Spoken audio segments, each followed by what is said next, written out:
What's up with it, Raider Nation? It's your boy, Raider Honcho, and I'm back with a brand new video. If you're new to the channel and you support the Las Vegas Raiders, please subscribe. Now, today, we're going to be talking about 4 players the Raiders should consider drafting in the 2021 draft, and this is the defensive backs edition. I'm giving you 2 corners, 2 safeties the Raiders should really target in the 2021 draft. Now, I know some of you out there are going to say, Raider Honcho, we don't need any cornerbacks. Well, I would tell you you're wrong. Have you not seen our defense play? Okay, if you think about Nixon, Lawson, Isaiah Johnson, the lack of production we got from Damon Arnett, the fact that we're going to lose LaMarcus Joyner, the fact that Trayvon Mullen was mediocre at best, you can make the argument that cornerback is a position we really need some help in. Now, you could say free agency, we're going to pick up some corners. There is about 9 corners available in free agency, and we should be able to get one of them. But I'm making this video before anything in free agency, so I'm giving you 2 corners, 2 safeties I think the Raiders can try and draft. Now, we all know who the best players are at this position. We already know that the top guys, the top 1 or 2 guys in this position.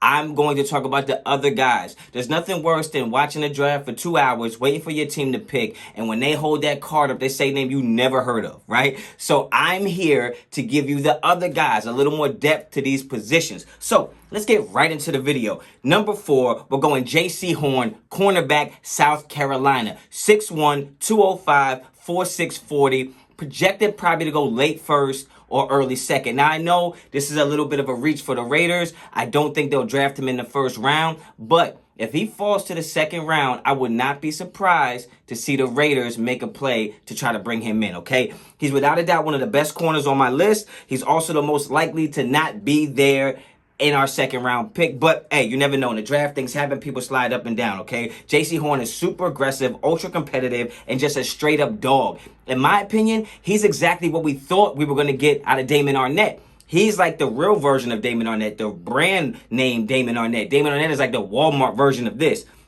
I mean, it's all love, Damon Arnett. Hopefully you play well this year. But he's a great playmaker on the football. When it comes to a 50-50 pass, I put my money on J.C. Horn to make the play every time. I've watched enough tape, and anytime that ball is in the air, he is making a play on it, all right? Very strong tackler, especially in open field. In coverage during 2020, he's actually only given up 8 catches on 24 targets for 116 yards. That's phenomenal. You don't see a lot of interceptions by him because a lot of quarterbacks do not test him. They do not throw to his side of the field, and when they do, they get no production. In fact, he's only given up 1 catch per every 28 defensive snaps in coverage. I mean, that obviously led the country last year. So, if for some reason this guy slips, it's kind of unlikely. But like I said, I'm trying to give you some depth to this position. We already know that the Asante Samuels Juniors. We already know the Patrick Surtains. I'm trying to give you another guy to throw into the mix, all right? So, number 4 is J.C. Horn. If he slides, don't be surprised if the Raiders make a play to try to bring him in, okay? Now, my second corner on this list is somebody who should fall into the second or third round, but you never really know, and that's Tyson Campbell, cornerback out of Georgia. 6'2", 185, 4.4 40 time, projected third round in my opinion, okay? And I can see the Raiders really taking a pick on him. If you go defensive tackle early in the draft in the first round, and you go maybe an edge rusher in the second, or I could see the Raiders taking a cornerback like him in the third round. When it comes to prototypical NFL corners, you're looking for 3 things. You're looking for length, speed, and agility. He checks all of those off, all right? He has great hips, opens up well, closes well. He can change direction in and out of transition. I mean, this guy is super smooth. He actually reminds me of little Trayvon Mullen, but just way more aggressive, durable, and physical. We already know if you sneeze on Trayvon Mullen, he's out 6 weeks, all right? So Campbell checks all the boxes. Great ball skills. He loves contact, and he's a great tackler. I think you can attribute that to the fact that he's a former safety, okay? I mean, in his career, he's only missed 6 tackles on 99 attempts. This man don't miss tackles. When he lines you up, he takes you out. And that's what we need. Think about it.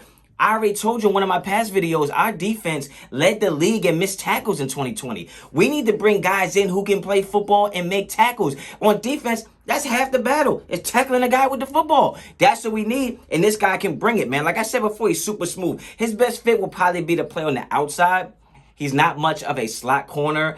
He does have press coverage ability, but he's way more suited for the zone coverage, zone schemes. That's exactly what Gus wants to run. Great agility. and great short area quickness, all right? He might not be fast sideline to sideline, but when you play corner, you're only on one side of the field, and sometimes you get a 6 to 8 yard window to make a play on a Tariq Hill or somebody like that. This is the kind of guy that can make those plays, all right? Like I said, he reminds me of Mullen, but just way tougher, super smooth, all the measurables that you want for a starting cornerback in the NFL.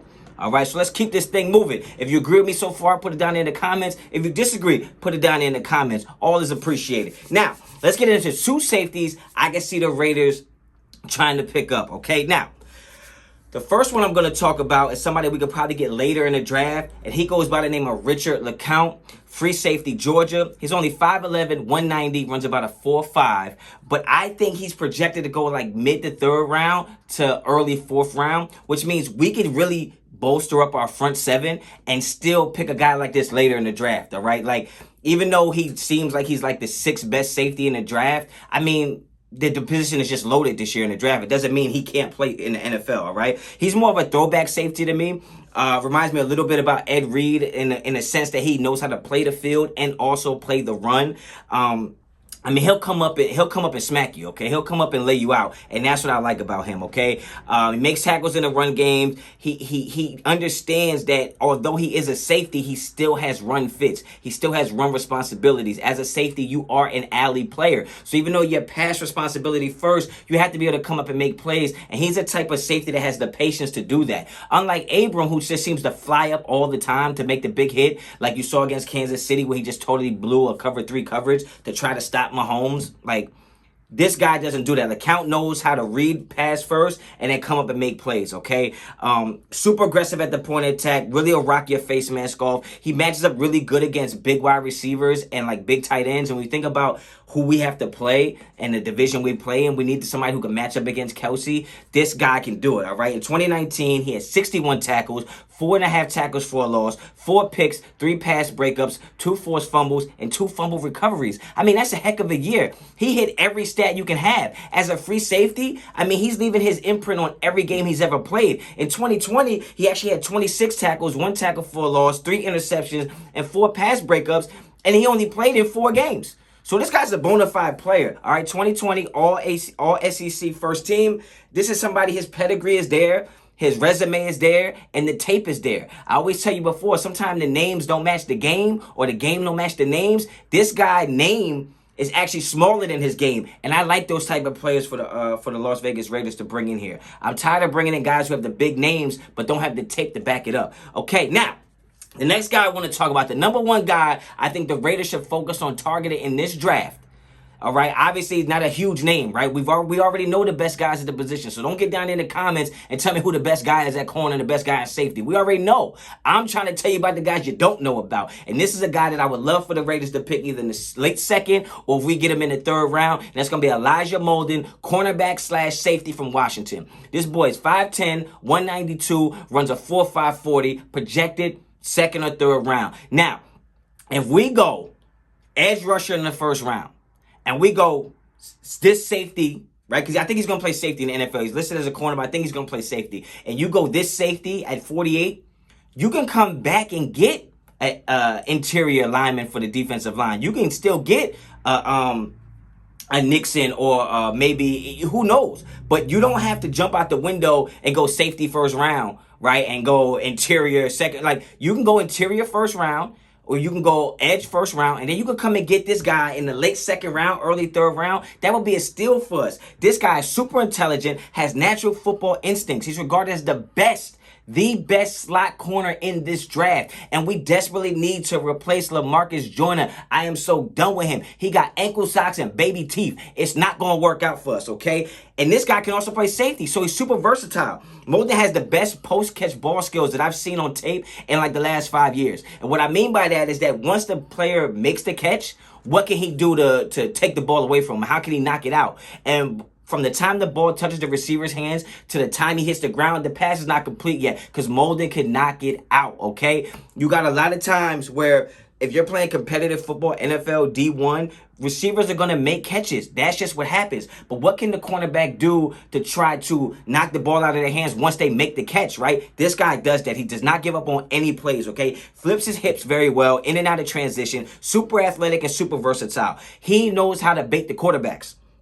Okay, he plays the game between the ears, and that's what I like from somebody who's going to play corner or somebody who's going to play safety. Anybody on defense in general, this is chess and not checkers. He knows how to bait the quarterback into making bad throws. I've seen it on tape. He is so good in the zone on making quarterbacks think the receiver is open, and then he jumps the route and makes the plays, okay? That's what I like. He actually held opposing quarterbacks to a 28.1 passer rating in 2020. Like, you don't make plays on him. He makes the plays on you, all right? If you want to try to throw it to his side of the field, he will get it on you. He does a great job at mirroring wide receivers in the slot. I'm telling you right now, he's the best DB in this draft when it comes to click and close and short intermediate routes.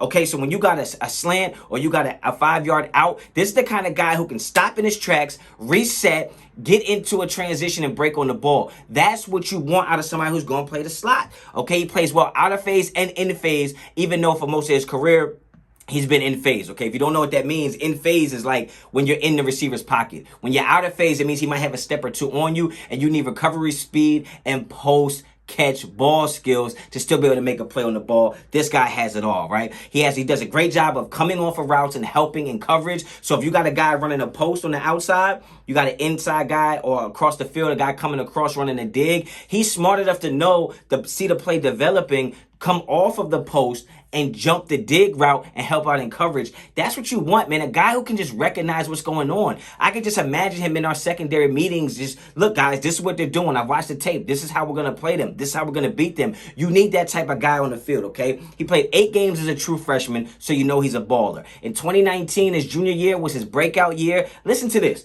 He had 79 tackles, 6 tackles for a loss, 4 interceptions, 12 pass breakups, 3 forced fumbles. This guy is all over the field making plays. How can you not want a guy like that on your team? And he's a great locker room guy. He's not a guy that's going to come in and disrupt anything, ruffle any feathers. He's a guy that just wants to play football. 2019, first team All Pac-12. 2020, first team All Pac-12. Second team All-American, right? 2020, Pac-12 Defensive Player of the Year. This is a guy you want to bring in on your team, and we already know Trayvon Merrick, best safety. We've already heard the Richie Grants. We know Andre Sisco's. But is anybody talking about this guy? Is anybody talking about Elijah Molden? No, but the Honcho is. The Honcho's talking about him. So if you hear his name being called on a high draft pick, even if it ain't us, remember where you heard it first. This guy's going to be a stud in the NFL, okay? And that's it. There you have it. That's my 4 DBs that I think the Raiders should target in the draft if they're looking for DBs. I'm not here saying they should draft the DB. I'm just telling you that if they are, these are some guys that they can look at. If you agree or disagree, put it down there in the comments. If you think we should talk about somebody else, throw it down there in the comments as well, all right? So if you're a new subscriber, get in the comments and let me know you just subscribed. Holla at your boy. I'll get at you. And until the next time, Raider Honcho out.